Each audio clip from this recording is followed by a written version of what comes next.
श्री शिवाय नमस्तुभ्यम। आज सुनिए सावन मास महात्म्य के 8वें अध्याय का वर्णन। महादेव जी कहते हैं, सोमनाथ के दक्षिण भाग में त्रिभुवन विख्यात पद्मक नामक तीर्थ है, जो सभी पापों का नाश करने वाला है।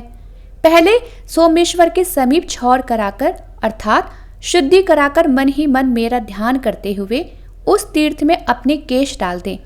उसके बाद फिर से स्नान करें। मनुष्य जो कुछ भी पाप करता है वह सब उसके केशों में अर्थात बालों में स्थित होता है, इसलिए केशों को अवश्य ही तीर्थ में फेंक देना चाहिए। सौभाग्यवती स्त्रियों को चाहिए कि वह सब केशों को हाथ से पकड़कर अग्रभाग की ओर से 2 अंगुल कटवा दे। उनके लिए मुंडन की विधि नहीं है। मुंडन और स्नान के बाद देवता और पितरों का तर्पण करें। सभी तीर्थों में मुंडन और उपवास की विधि है। जो पर्व का दिन छोड़कर और किसी समय प्रभात क्षेत्र में बिना मंत्र के स्नान करता है वह उसका पुण्यफल प्राप्त नहीं कर पाता। बिना मंत्र के, बिना पर्व के और बिना छौर कर्म किए समुद्र का जल स्पर्श नहीं करना चाहिए। निम्नांकित मंत्र का उच्चारण करके सागर के जल का स्पर्श करना उचित बताया गया है। मंत्र है ओम नमो विष्णु गुप्ताय विष्णु रूपाय ते नमः सानिध्य भव देवेश सागरे लगराम भसी। अर्थात हे समुद्र देव, आप भगवान विष्णु से सुरक्षित हो, आपको नमस्कार है। आप साक्षात श्री विष्णु के स्वरूप हो, आपको नमस्कार है। हे देवेश्वर, हे विष्णु, आप इस क्षीर सागर के जल में मेरे समीप स्थित रहें। ऐसा कहकर तीर्थ में भी मनुष्य नदीपति समुद्र के जल में स्नान करे। फिर श्रद्धा युक्त होकर तिल मिश्रित जल से देवता, मनुष्य और पितरों का तर्पण करे। सहस्त्रों जन्मों में मनुष्य जो भी पाप करता है उसे एक बार समुद्र के जल में बहाकर नष्ट कर देता है। ब्रह्मा जी ने समुद्र से कहा है कि सागर, जब तक लोक में तुम्हारी स्थिति रहेगी तब तक आकाश में सूर्य, चंद्रमा और नक्षत्र बने रहेंगे। तब तक पूर्वज तुम्हारे खारे जल के अमृत से तृप्त होंगे। जो मनुष्य शुद्धचित होकर प्रतिमास तुम्हारे जल में स्नान करेगा उसे प्रतिदिन पुंडरीक यज्ञ का फल मिलेगा। श्री सोमनाथ और समुद्र के बीच की भूमि में जिनकी मृत्यु होगी वो पापी भी हो तो भी निष्पाप होकर स्वर्गलोक में जाएंगे। महादेवी, समुद्र के भीतर 5 करोड़ शिवलिंग है जिन्हें समुद्र ने इस मनवंतर में अदृश्य कर दिया है। इसी प्रकार वहां अग्निकुंड तथा पद्म सरोवर भी है जो इस मनवंतर में समुद्र जल से ढक गए हैं। दक्षिण की ओर चक्र तथा मैनाक के मध्य भाग में 100 धनुष लंबा चौड़ा स्वर्णमय कुंड है। उत्तर मानस से पूर्व जहां कृतस्मर देव है वहां तक उनकी सीमा है और यह गुप्त स्थान है। महादेव जी कहते हैं, देवी, इस प्रकार विधि पूर्वक स्नान करके समुद्र को अर्घ्य दे। गंध, पुष्प, वस्त्र और चंदन आदि से उनकी पूजा करे। इसके बाद तर्पण करके भगवान कपर्दी के समीप जाएं। उनकी भी पुष्प, धूप, गंध तथा वस्त्र द्वारा भक्ति पूर्वक पूजा करें। गणनाव, त्वाम इत्यादि मंत्र पढ़कर उन्हें अर्घ निवेदित करें। इसके बाद सोमनाथ जी के समीप जाएं। उन्हें विधि से स्नान कराकर शतरुद्र का जप करें। रुद्र पंचांगों का तथा अन्यान रुद्र संगीताओं का भी जप करना चाहिए। दूध, दही, घी, मधु तथा इच्छु रस से सोमेश्वर को स्नान करा के उनके अंगों में कुमकुम का लेप करें। उसमें कपूर, खस और कस्तूरी को भी मिलाए रखना चाहिए। इसके बाद सुगंध युक्त चंदन और फूलों से पूजा करें। नाना प्रकार के धूप निवेदित करके उन्हें वस्त्र से ढक दें। इसके बाद उत्तम नैवेद्य अर्पित करें और इच्छा अनुसार स्तुति करें। साष्टांग प्रणाम करके गीत, वाद्य आदि का आयोजन करें। धर्म कथा सुने और भगवान की परिक्रमा करें। इसके बाद ब्राह्मणों, तपस्वियों, दीनों, अंधों, कंगालों और भिक्षुओं को अपनी शक्ति के अनुसार दान दें। उस दिन उपवास करना चाहिए। जिस दिन पहले पहल मनुष्य सोमनाथ का दर्शन करे उस तिथि को 1 वर्ष तक भक्ति पूर्वक उपवास करे। ऐसा करके मनुष्य अपने जन्म का फल पा लेता है, पिता और माता के कुल का उद्धार कर देता है। सोमनाथ का दर्शन करने से सब पापों का नाश हो जाता है, इसलिए 7 जन्मों तक कभी भी दुख, दारिद्र्य और दुर्भाग्य की प्राप्ति नहीं होती। सोमनाथ जी के प्रति भक्ति बढ़ती है। पहले दूध से स्नान कराकर फिर जल से स्नान कराना चाहिए। जो मनुष्य मध्याह्न काल में और संध्या के समय सोमेश्वर शिव की आरती का दर्शन करते हैं वे फिर इस संसार में दोबारा जन्म नहीं लेते। पार्वती जी ने पूछा, भगवान, प्रभास क्षेत्र में सरस्वती नदी कहाँ से आई है, कृपया बताइए।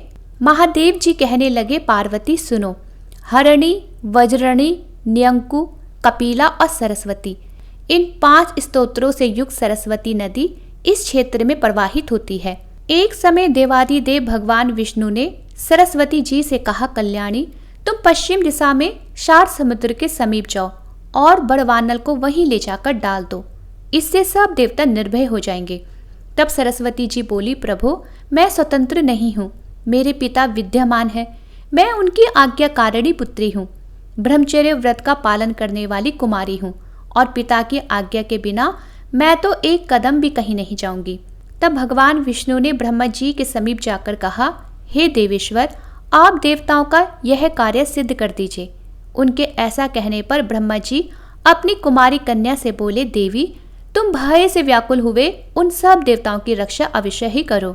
सरस्वती जी बोली, पिताजी, आपकी आज्ञा से मैं निश्चय ही वहां जाने के लिए उद्यत हूँ, किंतु यह भयंकर बड़वानल मेरे शरीर को जला देगा। इसके सिवा इस समय भूतल पर कलयुग भी आया हुआ है, इसलिए कलयुग के पापाचारी मनुष्य तो मेरा स्पर्श करेंगे। ब्रह्मा जी ने कहा, बेटी, अगर तुम पापी जनों से भरी हुई इस पृथ्वी का स्पर्श नहीं करना चाहती तो पाताल में स्थित होकर इस बड़वानल को समुद्र में ले जाओ। जब बड़वानल का ताप अधिक हो जाए तब पृथ्वी फोड़कर प्रत्यक्ष हो जाना और पूर्व वाहिनी होकर प्राची सरस्वती के नाम से विख्यात होना। महादेव जी कहते हैं, श्री ब्रह्मा जी का ये आदेश पाकर सरस्वती जी अपने तेज से संपूर्ण जगत को प्रकाशित करती हुई चलने लगी। उस समय उनके पीछे पीछे आती हुई गंगा जी से सरस्वती ने कहा, सखी, अब मैं पुनः कहाँ तुम्हारा दर्शन करूंगी। गंगा जी ने स्नेह भरी वाणी में उत्तर दिया, सुव्रते, पश्चिम जाती हुई तुम जब जब पूर्व दिशा की ओर मुंह करके देखोगी तब तब मुझे अपने समीप खड़ी हुई पाओगी। वहां मैं सब देवताओं के साथ तुम्हें दर्शन दूंगी। तब उन्होंने गंगा जी से विदा लेकर कहा, भद्रे, अब तुम अपने स्थान को जाओ, मुझे पुनः तुम्हारा दर्शन प्राप्त हो।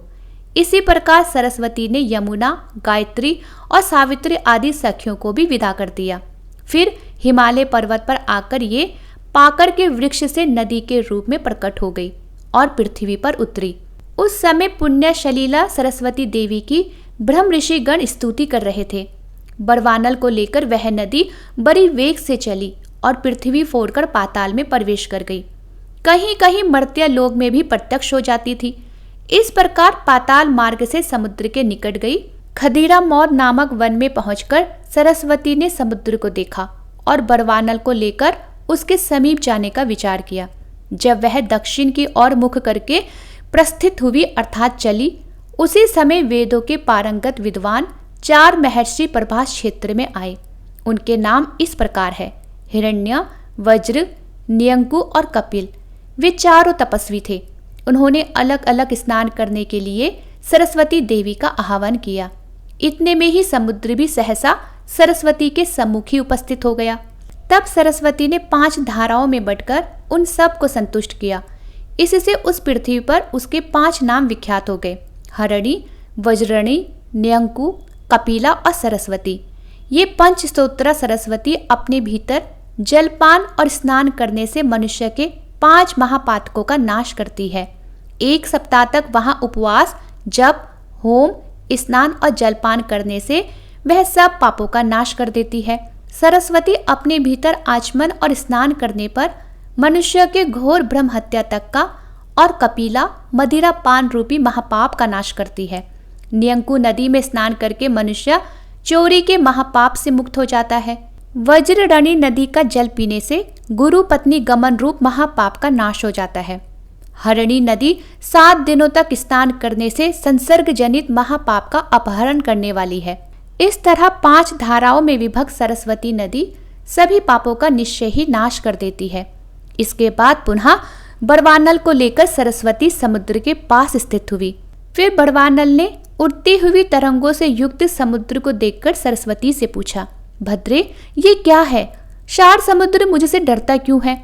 सरस्वती ने हंसकर कहा, अग्ने, तुमसे भला कौन भयभीत नहीं होगा। बड़वानल बोला, भद्रे मैं तुम्हें वर दूंगा, इच्छा अनुसार वर मांगो। तब सरस्वती ने भगवान विष्णु का स्मरण किया।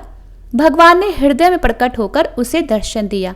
सरस्वती ने पूछा, भगवान बड़वानल मुझे वरदान दे रहा है, बताइए मैं इनसे क्या मांगू। हृदय स्थित भगवान ने कहा, कल्याणी तुम उससे कहो कि वह अपना मुंह सुई के समान बना ले। तब सरस्वती देवी ने उससे कहा, बड़वानल तुम सुई के समान मुंह बनाकर समुद्र का जल पीते रहो। उसके ऐसा कहने पर बड़वानल ने सुई के समान छिद्र वाला अपना मुंह कर लिया। जैसे घटी सूचक पात्र में धीरे धीरे जल प्रवेश करता है, अब ठीक उसी प्रकार वह भी जल पीने लगा। महादेव जी कहते हैं, इसके बाद सरस्वती ने समुद्र को बुलाकर कहा, हे समुद्र तुम सभी देवताओं के आदि और प्राणियों के प्राण हो। भगवान विष्णु की आज्ञा से यहाँ आकर इस बड़वानल को ग्रहण करो। समुद्र ने कहा, देवी लाओ, बड़वानल को मुझे दे दो। तब सरस्वती ने बड़वानल से कहा, जैसे अग्निदेव घी की आहुति ग्रहण करते हैं, ठीक उसी प्रकार तुम भी जल भक्षण करो। ऐसा कहकर उसने वह बड़वानल समुद्र को समर्पित कर दिया। इसके बाद सरस्वती पुनः नदी होकर नारदेश्वर के मार्ग से समुद्र में मिल गई। वह स्वरूप से ही परम पवित्र थी, फिर प्रभास क्षेत्र और समुद्र के संपर्क से अत्यंत पुण्यमय भी हो गई। महाबली बड़वानल समुद्र में रहकर अपने मुख से उसका जल पीने लगा। उसकी उच्छ्वास की वायु से उठा हुआ जल ज्वार के रूप में समुद्र से बाहर तक दौड़ाता है। इसी प्रकार समस्त पापों का नाश करने वाली सरस्वती नदी ब्रह्मलोक से उत्तम प्रभास क्षेत्र में आई है। समुद्र के समीप सोमनाथ के दक्षिण और आग्नेय दिशा में सरस्वती जी की स्थिति है। पहले अग्नि तीर्थ में स्नान करके मनुष्य विधि पूर्वक सरस्वती जी का पूजन करे। वहां ब्राह्मण दंपत्ति को भोजन कराकर उन्हें पहनने के लिए वस्त्र दे। इसके बाद कपर्दीश्वर की पूजा करे। पार्वती, इस प्रकार यह सरस्वती नदी के प्रकट होने का वृत्तांत मैंने तुमसे सुनाया है। महादेव जी कहते हैं, प्रभास क्षेत्र में सरस्वती नदी स्वर्ग लोक की सीढ़ी के समान स्थित है। प्राची सरस्वती सर्वत्र दुर्लभ है, किंतु प्रभास कुरुक्षेत्र और पुष्कर में उनका दर्शन विशेष दुर्लभ है। अग्नि तीर्थ के समीप सरस्वती बहती है। जो पहले उनका पूजन करता है वह तीर्थ के फल का भागी होता है। सागर तीर्थ भी पापों का नाश और पुण्यों की वृद्धि करने वाला है। उसके दर्शन से ही महायज्ञ का फल मिलता है। अग्नि तीर्थ में स्नान करके कर्मशः सरस्वती, कपर्दीश्वर, केदारेश्वर, भीमेश्वर और सोमेश्वर देव का विधि पूर्वक पूजन करके बाल रूपधारी ब्रह्मा जी की पूजा करे। इसी प्रकार शैवी यात्रा बताई गई है। जो मनुष्य भोजन करके या बिना भोजन किए दिन में या रात में चंद्रभागा, गंगा और सरस्वती इन तीनों नदियों का जल पीते हैं, वह देवता के समान है। जहाँ प्राची सरस्वती बहती है वहाँ काल, अग्नि और यमराज का भय भी नहीं होता। जैसे कामदा गौएं हर समय फल देने वाली होती है, वैसे ही प्राची सरस्वती भी है। जहाँ चिंतामणि के समान प्राची सरस्वती है वहाँ स्वर्ग और मोक्ष दोनों सुलभ है। 88,000 उधर्ववेत्ता मुनि जहाँ संन्यास आश्रम में स्थित है, उस सरस्वती से बढ़कर और कौन सा तीर्थ है। देवी पार्वती, प्रभास नामक महाक्षेत्र में सरस्वती के उत्तर तट पर जो अपने शरीर का त्याग करता है वह फिर इस संसार में जन्म नहीं लेता।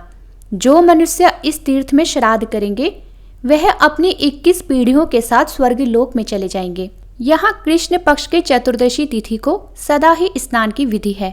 यहाँ श्राद्ध करने से पितरों को अक्षय तृप्ति मिलती है। जो यहाँ अधिक अन्न दान करते हैं वे मोक्ष मार्ग को प्राप्त होते हैं। जो पुरुष ब्राह्मण को यहाँ सुंदर दही देता है वह गोलोक में जाकर उत्तम भोग भोगता है। जो भक्ति पूर्वक श्रेष्ठ ब्राह्मण को ऊनी चद्दर दान देता है उसको उत्तम सिद्धि प्राप्त होती है। जो भक्ति पूर्वक इस तीर्थ में स्नान करता है वह सब पापों से मुक्त होकर ब्रह्मलोक में पूजित होता है। आज का महात्म्य समाप्त हुआ। इसके आगे की कथा आप आगे के अध्याय में सुनेंगे।